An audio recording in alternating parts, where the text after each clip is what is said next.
बच्चों, मैं Jeevan Lal Sharma government girls higher secondary school number 2 Jagdalpur से आपके समक्ष फिर एक नया वीडियो लेकर के उपस्थित हूँ। आज हम चुंबकीय द्विध्रुव के कारण अक्षीय स्थिति में चुंबकीय क्षेत्र की तीव्रता की गणना देखेंगे।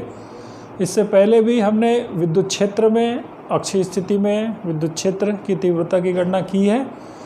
तो आज हम चुंबकीय द्विध्रुव के कारण चुंबकीय क्षेत्र की तीव्रता की चर्चा करेंगे।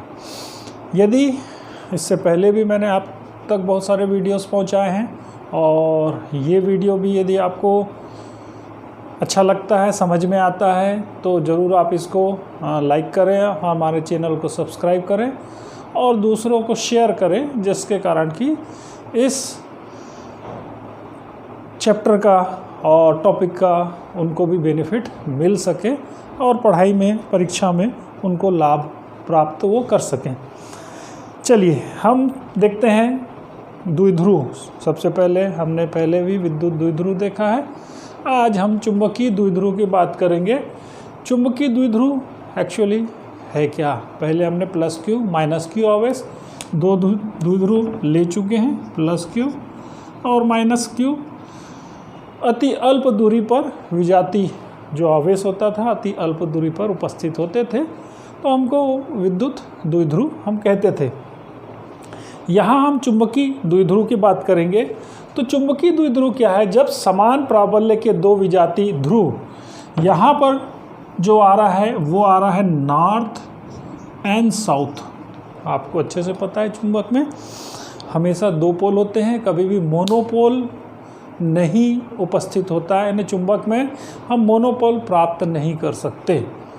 मूल चुंबक हम जानते हैं कि हम यदि किसी चुंबक को कितना भी तोड़ें, छोटे छोटे पार्ट्स में करें, तो उसमें हम उसको नॉर्थ एंड साउथ को अलग नहीं कर सकते।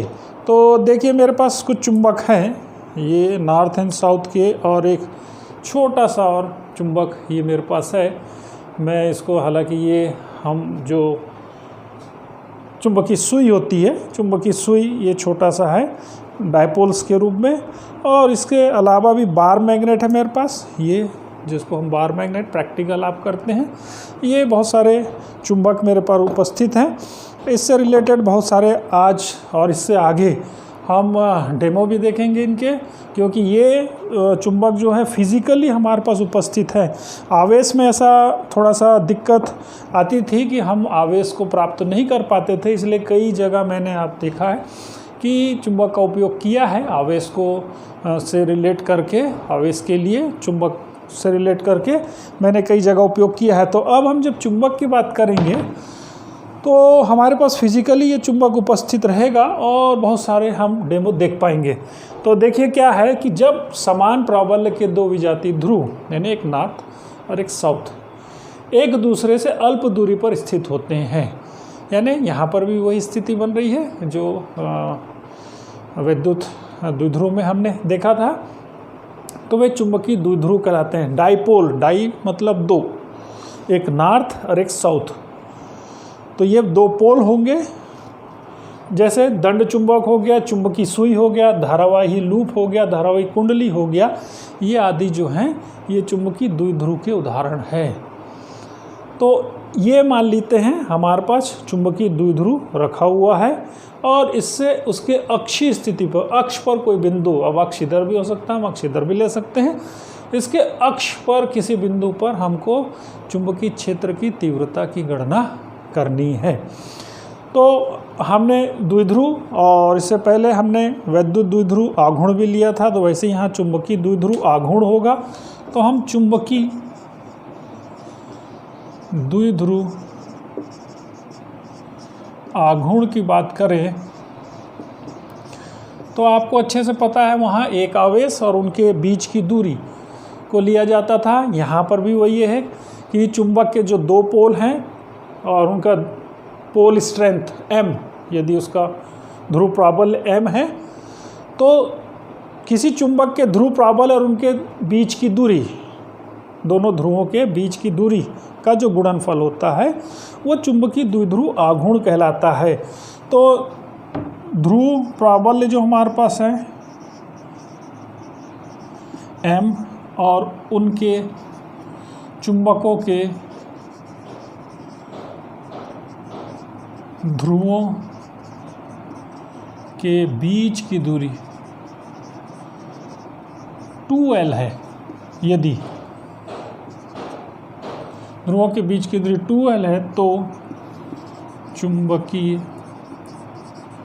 द्विध्रुव आघूर्ण की बात यदि हम करें तो ये आपको M के रूप में मिलेगा, वहाँ पर P के रूप में मिलता था, आपने अच्छे से देखा है। तो यहाँ पर M के रूप में मिलेगा एक ध्रुव प्राबल्य और उनके बीच की दूरी, तो यहाँ पर आ जाएगा 2ML। उस केस में 2QL हम लेते थे, यहाँ पर 2ML, और ये एक वेक्टर राशि है और इसकी दिशा भी वैसे ही होगी जैसे वहाँ पर -Q से +Q की ओर होती थी, यहाँ पर भी ये S से N की ओर होगी, यानी जो इसकी दिशा होगी, दिशा जो होगी ये S से N की ओर, यानी चुंबकीय द्विध्रुव का जो M का डायरेक्शन है, M की जो दिशा है, M की दिशा यदि मैं बोलूँ, M की दिशा ये साउथ से नॉर्थ की ओर होती है। सेम कंडीशन वहाँ -Q से +Q की ओर होता था, यहाँ पर ये जो स्थिति है, नॉर्थ जो होता है वो एक्चुअली आवेश से यदि हम कंपेयर करें तो वहाँ का +Q आवेश होता है, नॉर्थ पोल के जैसा वर्क करता है, और वहाँ का -Q आवेश जो होता है वो साउथ की तरह वर्क करता है। तो ये दोनों में सिमिलरिटीज़ है, थोड़ा सा यदि आप दोनों को साथ साथ पढ़ेंगे तो चीज़ें समझ में आएगी, इसलिए मैं ये दोनों स्थितियाँ, अक्षीय स्थिति और निरक्षीय स्थिति पर हम चर्चा किए हैं पहले भी, और वो इस पे भी हम चर्चा करेंगे। तो M की दिशा ये एक वेक्टर राशि होगा, और इसका यदि हम मात्रक लेना चाहें तो मात्रक आप ले सकते हैं। M का जो मात्रक होगा ये हो जाएगा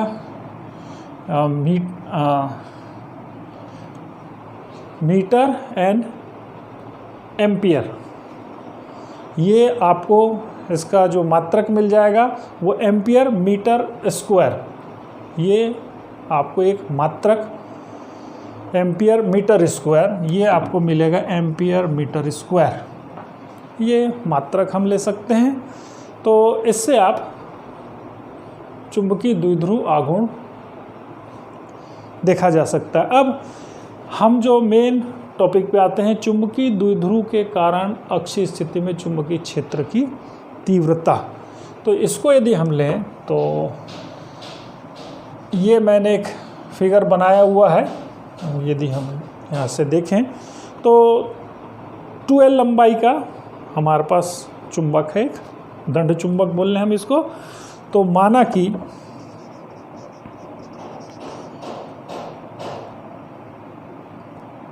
NS एक दंड या चुंबकीय द्विध्रुव है, चुंबकीय द्विध्रुव है जिसकी लंबाई 2L है। ये चुंबकीय द्विध्रुव और इसकी लंबाई हमारे पास ये 2L, सेंटर से इन दोनों के बीच की दूरी L + L, ये आपको मिलेगा। तो ये 2L और इसके अक्ष पर स्थित कोई बिंदु, इस चुंबक का अक्ष आपको ये पता है, ये अक्ष इधर भी होगा और इधर भी हो सकता है। तो हम अक्ष पर कोई बिंदु P ले रहे हैं, माना कि ध्रुव जिसकी लंबाई हमने 2L लिया हुआ है और ध्रुव प्राबल्य इनका तथा ध्रुव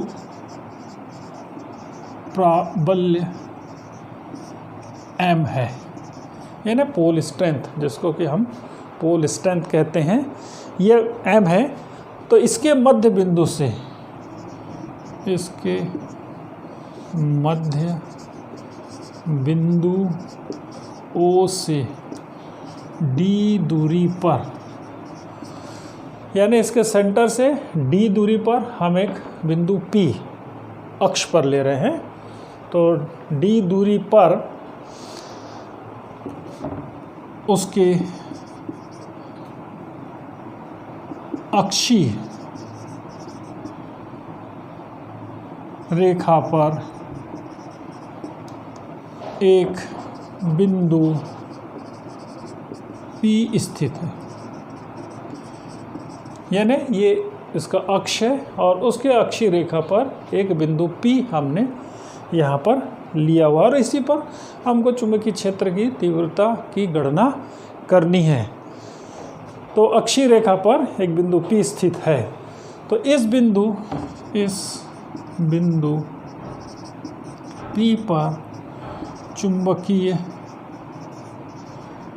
क्षेत्र की तीव्रता ज्ञात करनी है। तो ये उसकी हमको थ्योरी हो गई कि ये इस बिंदु P पर हमको चुंबकीय क्षेत्र की तीव्रता की गणना करनी है। अब अगर हम पहले विद्युत क्षेत्र में देखें तो वहाँ प्लस क्यू आवेश के कारण P बिंदु पर विद्युत क्षेत्र की तीव्रता निकालते थे, वैसे ही यहाँ पर हम N ध्रुव जो है, N ध्रुव पोल के कारण बिंदु P पर चुंबकीय क्षेत्र की तीव्रता क्या होगी। तो ये हमने देखा है। तो N ध्रुव के कारण बिंदु P पर चुंबकीय क्षेत्र की तीव्रता, ये यदि मैं B1 लूँ तो हमने अच्छे से देखा है कूलम्ब का व्युत्क्रम वर्ग का नियम, तो उससे μ0/4 पाई m अपॉन जो तीव्रता निकाली जाती है फोर्स पर जो प्लस टेस्ट चार्ज होता है, धनात्मक टेस्ट चार्ज उस पर जो लगने वाला फोर्स होता है, उससे हमने कैलकुलेट किया है। तो ये जो हम मिलता है डिस्टेंस का स्क्वायर जो है वो n और p का स्क्वायर यहाँ पर है। तो ये मिल जाएगा आपको B1 = μ0/4 पाई m अपॉन NP²। यदि इसको हम वैल्यू पुट करें तो ये मिल जाएगा B1 = μ0/4 पाई और m अपॉन d-l का होल स्क्वायर। अभी d-l क्या है, पूरी दूरी सेंटर से यहाँ से d है और ये दूरी l है। तो ये जो छोटी दूरी होगी जो n p की दूरी होगी, अगर मैं इसको कैलकुलेट करूँ तो जहाँ चित्र से आप लिख सकते हैं, चित्र से ON OP = d, O से P की दूरी d है और ON बराबर OS = L है हमारे पास। तो आपको मिल जाएगा NP = NP OP - ON। तो ये कैलकुलेशन मिल जाएगा d-l। उसी प्रकार हम लिख सकते हैं SP = SO + OP। तो SO + OP, ये SO L है और OP आपका D है, तो ये हो जाएगा D + L। ये दोनों कैलकुलेशन किया जा सकता है। तो ये आपको मिल जाएगा μ0, ये समीकरण नंबर 1। और इसकी दिशा क्या होगी, इम्पोर्टेंट चीज़, इसकी दिशा, क्योंकि वेक्टर राशि है चुंबकीय क्षेत्र की तीव्रता, तो इसकी जो दिशा आपको मिलेगी वो O से P की ओर, OP की दिशा में, यानी इसकी दिशा जो हो जाएगी ये O से P की दिशा B1। उसी प्रकार S ध्रुव के कारण बिंदु P पर चुंबकीय क्षेत्र की तीव्रता ये हम यदि मैं B2 लूँ तो देखिए ये इसको इधर अट्रैक्ट करेगा और N जो है इसको रिपल्ड करेगा। विद्युत क्षेत्र से रिलेटेड जो पोर्शन थे वो सेम कंडीशंस यहाँ पर बनेगी। चूँकि P पर जो होता है test charge plus test charge हम कल्पना करते हैं, तो ये तीव्रता B2 जो मिल जाएगी आपको, ये मिल जाएगा μ0/4πm/SP का स्क्वायर। तो इससे आपको मिल जाएगा μ0/4πm/d+L का होल स्क्वायर। ये वैल्यू आपको मिलेगी, ये समीकरण नंबर 2। और इसकी यदि दिशा की बात आप करें तो ये दिशा जो आपको इधर हो जाएगा, यानी P से S की ओर, PS की दिशा में ये आपको मिल जाएगा। इसकी दिशा PS की दिशा होगी। अब यहाँ पर मैंने चित्र में भी क्लियर किया है कि जो B1 मैंने थोड़ा बड़ा लिया है और B2 को छोटा लिया है। कारण कि यहाँ पर देखिए B1 जो है बड़ा होगा और ये एक ही क्रिया रेखा यानी अक्षीय स्थिति पर ही वेक्टर जो है एक दूसरे के बराबर विपरीत हैं, बराबर तो नहीं विपरीत हैं, और एक ही रेखा पर कार्य कर रहे हैं। तो जब दो वेक्टर्स एक दूसरे के विपरीत होते हैं और एक ही रेखा पर कार्य करते हैं, तो जो बड़ा वेक्टर्स होता है उसमें से छोटे वेक्टर्स को माइनस किया जाता है। ये हमने विद्युत क्षेत्र में भी देखा है। तो यहाँ पर भी हम वही करेंगे। यहाँ पर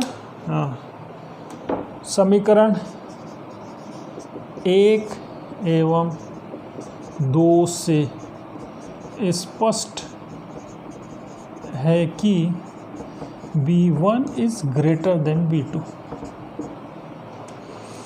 क्लियर है? यहाँ D-L का होल स्क्वायर है, तो बट नेचुरल है कि जो भी D का मान होगा और L का मान होगा, ये राशि छोटी होगी और ये राशि जो होगी बड़ी होगी, D+L। तो इन दोनों में आप जो डिनोमिनेटर का वैल्यू ज़्यादा होता है जिसमें वो राशि फिर छोटी वैल्यू देता है, तो B1 is greater than B2। तो अतः परिणामी चुंबकीय क्षेत्र की तीव्रता यदि मैं B लूँ उसे, तो ये मिल जाएगा B1 is equal to B1 minus B2। ये आपको रिजल्टेंट देगा। इसका यदि हम कैलकुलेशन करें तो देखिए आप,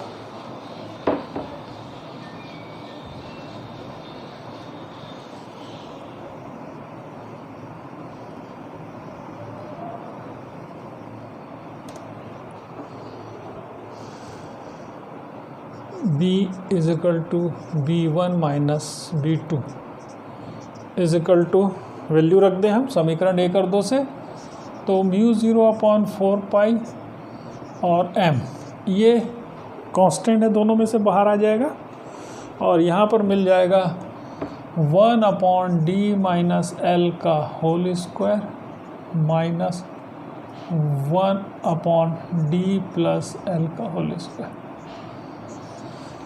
ये समीकरण नंबर 1 और समीकरण नंबर 2 से आपको मिल जाता है। तो इसको यदि हम हल करते हैं तो देखिए μ0/4π m d+L का होल स्क्वायर माइनस d-L का whole square divided by d square minus L square का होल स्क्वायर। सेम कंडीशंस, ये a+b a-b का formula, a+b a-b a² minus b², और ये इधर चला जाएगा, इधर चला जाएगा, हम पहले भी कैलकुलेट कर चुके हैं। तो इससे मिल जाएगा μ0/4π m, इसको एक्सपांड करें, a+b का फार्मूला a-b का फार्मूला, तो इससे हम d² + L² + 2dL minus d² minus L² + 2dL D square minus L square का होल स्क्वायर। यहाँ एक स्टेप में आगे लिख दिया है मैंने, क्योंकि यहाँ पर ये माइनस है तो ये अंदर ब्रैकेट में प्लस होगा, तो जो प्लस होगा माइनस हो जाएगा, जो माइनस होगा प्लस हो जाएगा। तो इससे ये कैंसल आउट हो जाएगा, आपका ये कैंसल आउट हो जाएगा। तो ये म्यू 0/4 पाई एम ये मिल जाएगा आपको 4dl upon D square minus L square का होल स्क्वायर। ये वैल्यू b की आपको मिलेगी। अब इससे वही condition d is very much greater than l, यदि d is very much greater than l यदि है, तो हम l को एलिमिनेट करेंगे यहाँ से, जिसके कारण हमको मिलेगा, अतः b is equal to mu 0/4 pi m into 2dl into 2 upon ये रीअरेंज मैंने किया है, और ये d4 d⁴। अभी हमने m लिया था, m is equal to twice ml, ये मैंने कैलकुलेशन किया था चुंबकीय क्षेत्र की जो चुंबकीय द्विध्रुव आघूर्ण जो है, ये मैंने कैलकुलेट किया था कुछ देर पहले, तो उसका हम यूज़ करेंगे। तो ट्वाइस ml ये आपको मिल जाएगा mu 0/4 pi twice ml into twice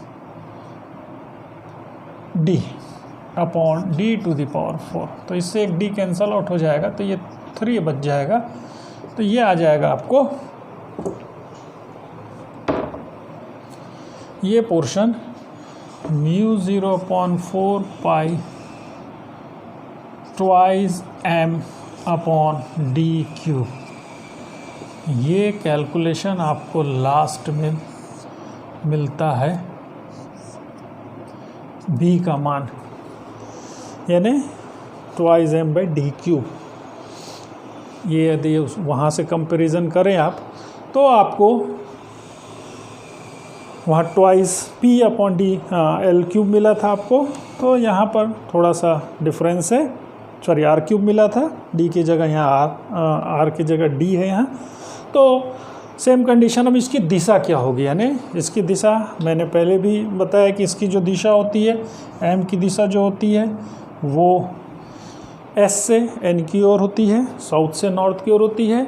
और यहाँ पर भी चूँकि ये राशि प्लस में मिल रही है आपको, तो इसकी भी जो दिशा होगी, यानी ये ज़्यादा है ये छोटा है, और बड़े में से छोटे को हम माइनस कर रहे हैं, तो हमको प्लस वैल्यू मिल रही है।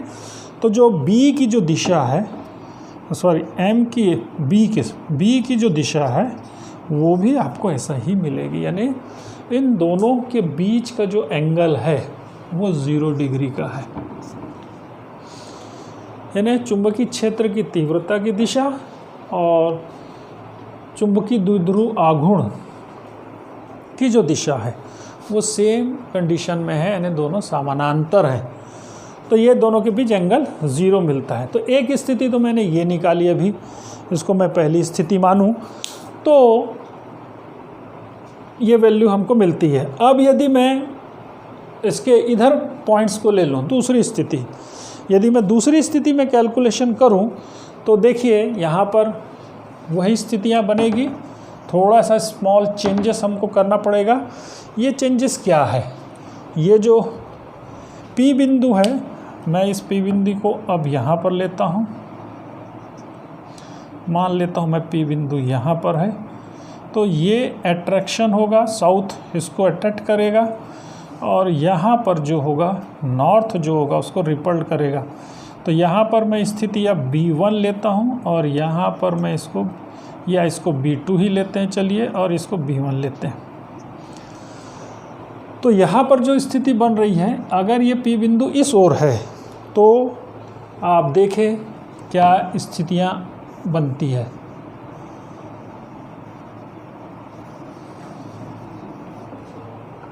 ये जो डिस्टेंस होगा ये आपका D डिस्टेंस O से P का डिस्टेंस, D डिस्टेंस, और P से S का डिस्टेंस D माइनस L, और यहाँ से D प्लस L। ये डिस्टेंस थोड़ा सा चेंज हो जाएगा आपका, यानी पी एन का जो डिस्टेंस होगा वो चेंज हो जाएगा, D प्लस एल हो जाएगा, D माइनस एल हो जाएगा। क्योंकि ये वेक्टर राशि है तो दिशा का ज़्यादा इम्पोर्टेंट है इसमें। तो यहाँ पर फिर मैं वही स्थितियाँ कैलकुलेट करता हूँ कि जब बिंदु P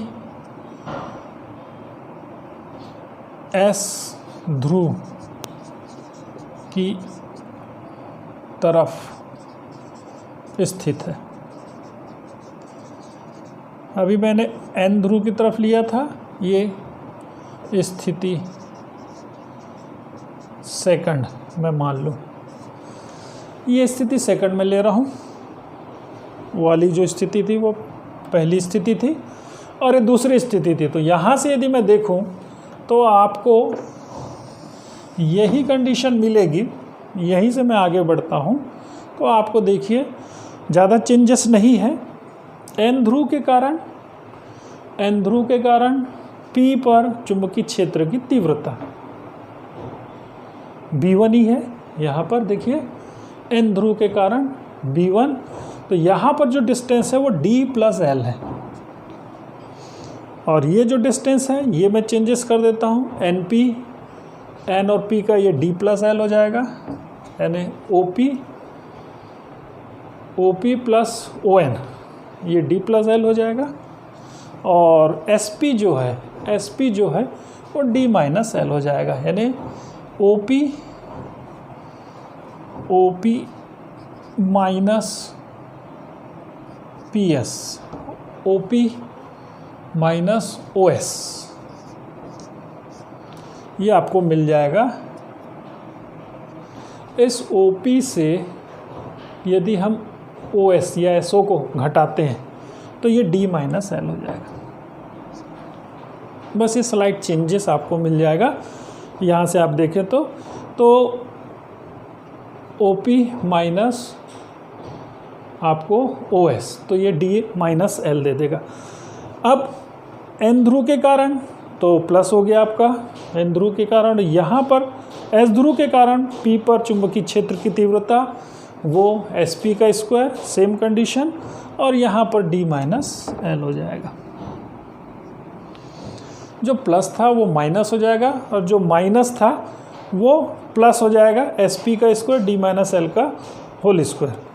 और दिशा जो होगी, इसकी दिशा यदि हम कैलकुलेट करें तो देखिए ये दिशा क्या है, इसकी दिशा B1 की दिशा जो है OP की दिशा है, ठीक है, और B2 की जो दिशा है वो आपकी PS की दिशा, P से S की ओर है, राइट है, सेम कंडीशन। यहाँ पर चेंजेस हो जाएगा, यहाँ B2 माइनस B1 हो जाएगा। क्यों? क्योंकि यहाँ पर D माइनस एल, समीकरण 1 और 2 देखें तो D माइनस एल, तो ये D माइनस एल किस में है, ये इसमें है, B2 में है, तो इसीलिए B2 माइनस B1 मिल जाएगा आपको।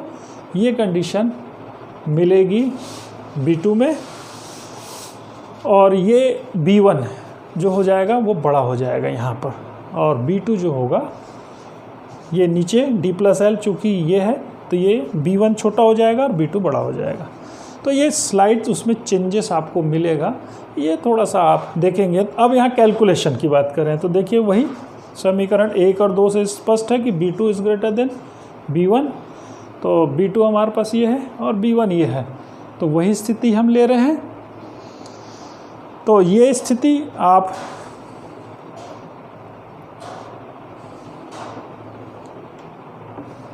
ठीक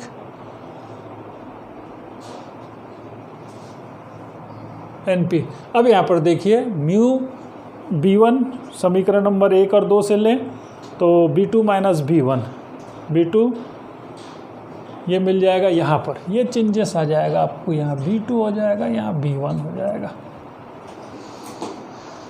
ठीक, तो B2 हम रखें, B2 हमारे पास D-L है, वही है D-L, और B1 हमारे पास है ये D+L, ये D+L का होल स्क्वायर, यहाँ भी होल स्क्वायर है और यहाँ भी होल स्क्वायर। तो ये आपको स्लाइड चेंज यदि आप करें तो ये आपको मिल जाएगा। ये देखें, ये डिस्टेंस हमारा क्लियर है, OP प्लस NP हम देख रहे हैं तो दिस राइट। तो ये स्थितियाँ आपको मिल जाएगी।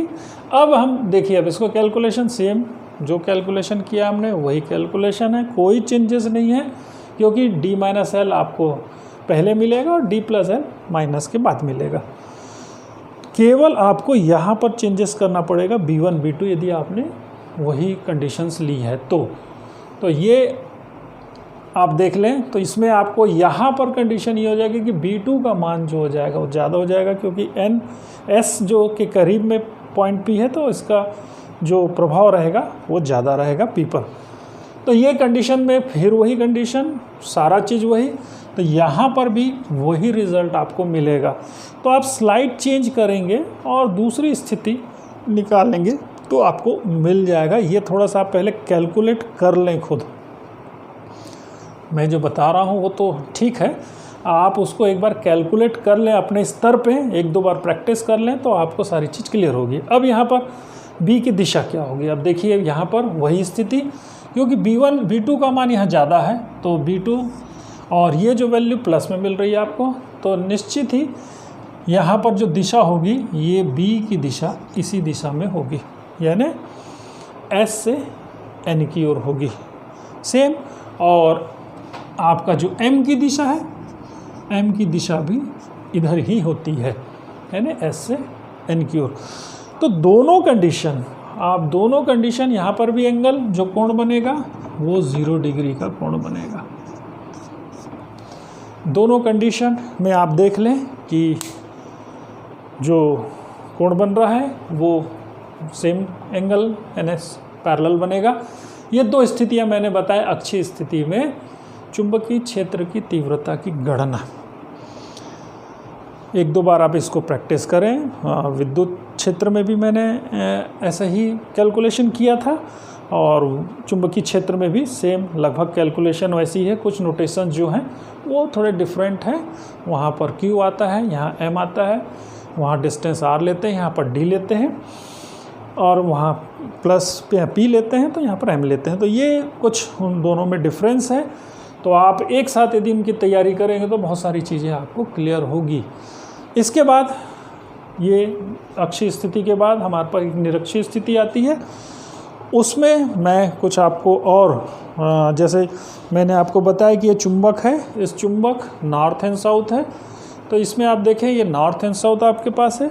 तो इस नॉर्थ एंड साउथ में आप ये P बिंदु को चाहे इधर रखें, यानी इसके इधर रखें, चाहे इसके इधर रखें, आप दोनों कंडीशंस में। परंतु ये ध्यान रखेंगे कि ये थोड़ा सा बड़ा है बोलना चाहिए, जो डाइपोल होगा वो बहुत छोटा होगा। और जैसे ये सिंपल सा मैं एक छोटा सा लूँ, डाइपोल जो होगा लगभग ये जैसे, क्योंकि आप अच्छे से जानते हैं कि जो मैग्नेट होता है उसको हम कितना भी ब्रेक कर रहे हैं, उसमें जो मूल चुंबक के जो गुण हैं यानी नॉर्थ एंड साउथ, वो उसमें से नहीं हटते हैं, वो दोनों के दोनों उपस्थित होते हैं। तो मोनोपोल की जो व्याख्या है बोलना चाहिए, हम इसमें पॉसिबल नहीं है, हम मोनोपोल इसमें प्राप्त नहीं कर सकते, इसमें डाइपोल ही हमको मिलेगा। तो ये अक्षीय स्थिति की स्थिति थी। इसके बाद में निरक्षीय स्थिति की गणना हम देखेंगे। और यदि ये वीडियो आपको अच्छा लगता है तो ज़रूर इसको आप शेयर करें और हमारे चैनल को सब्सक्राइब करें। Thank you.